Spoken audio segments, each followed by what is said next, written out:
things that you guys have talked about up to this point? I know it's only been just less than 2 weeks, but... We talked about how many children we'd like to have, so we definitely are on the same page about having children, but the number of children is a little bit different. Let's talk a little bit about this whole kid thing, because I know that you want 3 kids. I want 3 kids, yeah. Okay, and you? So I went into this, I've been in my head thinking 2 kids is pretty ideal for me. I kind of approached her and was like, the number of children, shouldn't we, to a degree, play it by ear? Look at him trying to be serious. The amount of resources, love, time, energy. Oh, it makes sense to stick with 2. And she just kind of was looking at me like,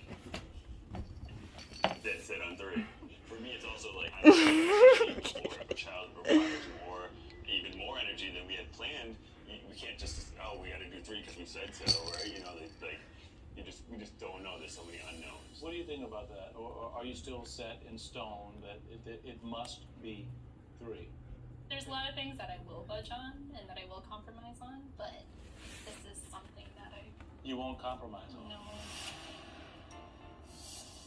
You will not compromise on 3 children? No. Are you serious? Yeah. Can't do it. Okay, you have to delve into this, Noi. You have to tell me more. Yeah, I grew up with 3 children in my family, and most of my cousins and everyone have 3 kids in their family, and it's just worked really well. So in my mind, the perfect image of a family is 3 kids. It's 3 kids. Yeah. What if you, as he said, there's a special needs kid who requires the energy of 3 children? What if it takes a while to have children? What if it's not possible?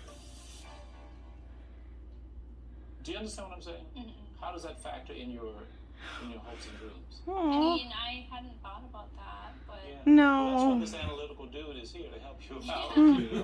Because I understand people have ideas, people, have desires, but you have to always allow for possibilities. Have you guys talked about finances? Yeah, when we initially brought up this conversation, we were talking about children, and I said, well, children are expensive, and I know you want kids, and that's wonderful, but kids cost money, they're expensive. So, that got us into the conversation about finances and where he was at right now. What do you do for work? I worked as a sales engineer, Oh, cool. so that's what I was doing prior to December. Around that time, there was around the layoffs. So since then, I actually went on this huge road trip. And then I was going to figure out what I was doing next. It's a little scary for me. Why? And it's scary because? It's scary for me because I don't want to have to worry about money. It's because you grew up. I think we talked about that. You guys struggled. Yeah. Yeah. And that's kind of a sensitive thing for you. That's why you work so hard. Yeah, and we touched on it a little bit, but he doesn't know the full extent of how I grew up. Yeah. Growing up without a lot and in a refugee camp, I mean, it impacts you on such a deep level. We didn't have running water. I had 2 shirts. And for a while, my parents and my 2 siblings and myself struggled quite a bit. I mean, to be honest, though, it is a trigger for me a little bit. I want you to do me a favor. I want you to talk to him. Okay, I know you're talking to me, but let's break the wall, break the barrier. Tell him about how you feel about why this is important as far as finances. Talk to him. Tell him why. I mean, it just scares me that I don't want my kids to worry about money, and I don't want to have financial instability. So it scares me a little bit. Those are really tough times for you guys. Yeah.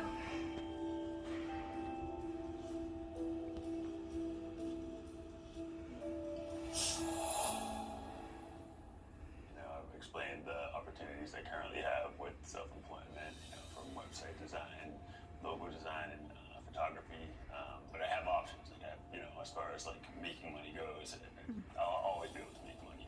The next step is getting back into my career to just have a stable, steady source of income. Yeah. I hear, all these things, but, She doesn't have the luxury of being as free-willing as you are. Because she has that past that's sort of pushing her. So when you get into a relationship with someone with her history, she needs a plan. She needs to know that this great guy that I've married, he's going to provide. Now that I'm a married man, I do need to make sure that my wife is happy and feels secure in our situation. But if I start a new full-time position, at the end of the day, would I really have that much time and energy to dream or create? That's everything to me. I don't know if I'm willing to make those sacrifices.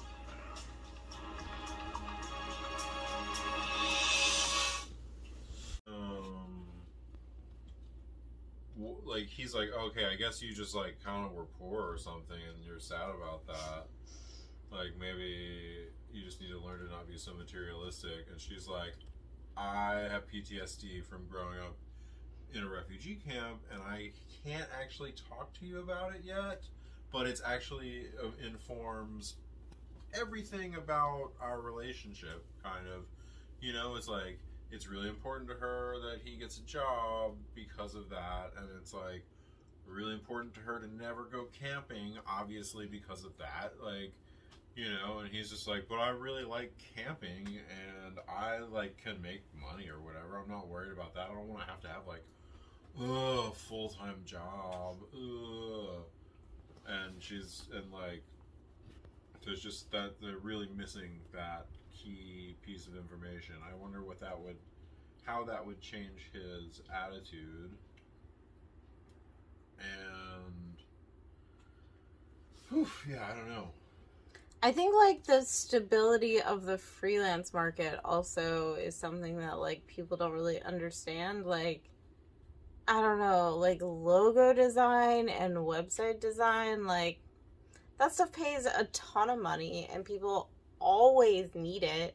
And he can just, like, accept however much work he wants at any given time. Like, if he needs to make more money, he can. And if he wants to go on vacation, then he will. Like, he actually would probably make less money working for a company where he, like, feels like his soul is being sucked out. Like, give that job to a teacher. Like, they're looking for work. And they keep feeling like corporations treat them so nice. So just, like, leave Steve alone. Like, I don't think she understands, like, he's fine.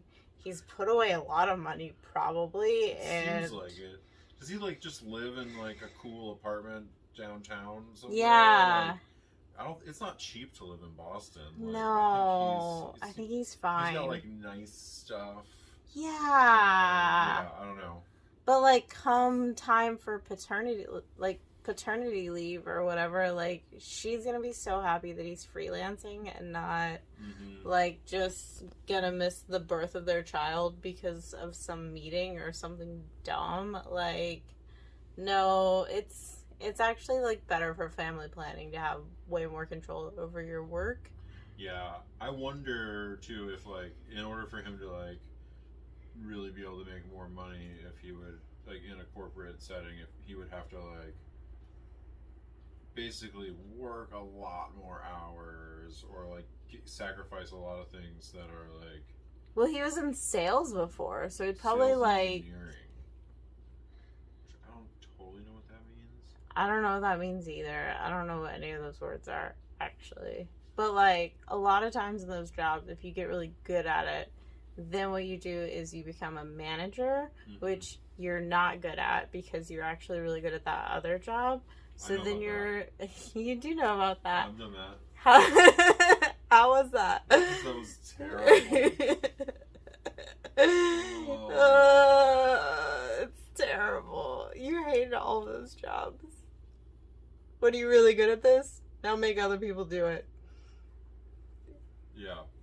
Now you do paperwork. Yeah. Oh. It's awful. But if other people, like, mess stuff up too, like, that's your fault somehow. Yeah, and if anybody gets sick, you gotta work. Yeah, it's just terrible. Yeah, Steve knows what he's doing, and he can't seem to ever explain it to anybody.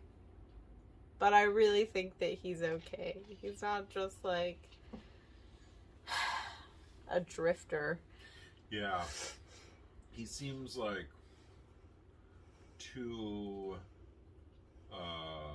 analytical, I think, as Pastor Cal put it, is a very analytical fellow. Yeah. They're both really understating how poor they once were and how rich they currently are. Yeah. Yeah. I think they're going to be okay. They can figure it out. Mm-hmm. Pastor Cal was really trying not to laugh at her saying that she wants 3 kids. Yeah, she was really insistent on 3. Yeah, he used the magic words, though, that, like, really get people past getting stuck on stuff, which was, tell me more. And then she was like, well, all of my family and my cousins, and they all have 3 kids, and that really works. So, like, that's my perfect ideal, is, like, the people I grew up around. And, like, that makes sense. But Steve was never going to figure that out. Mm-hmm. No one can ask a question ever. It makes me crazy. Mm-hmm. If you want to know about something, you just have to ask. Big advice.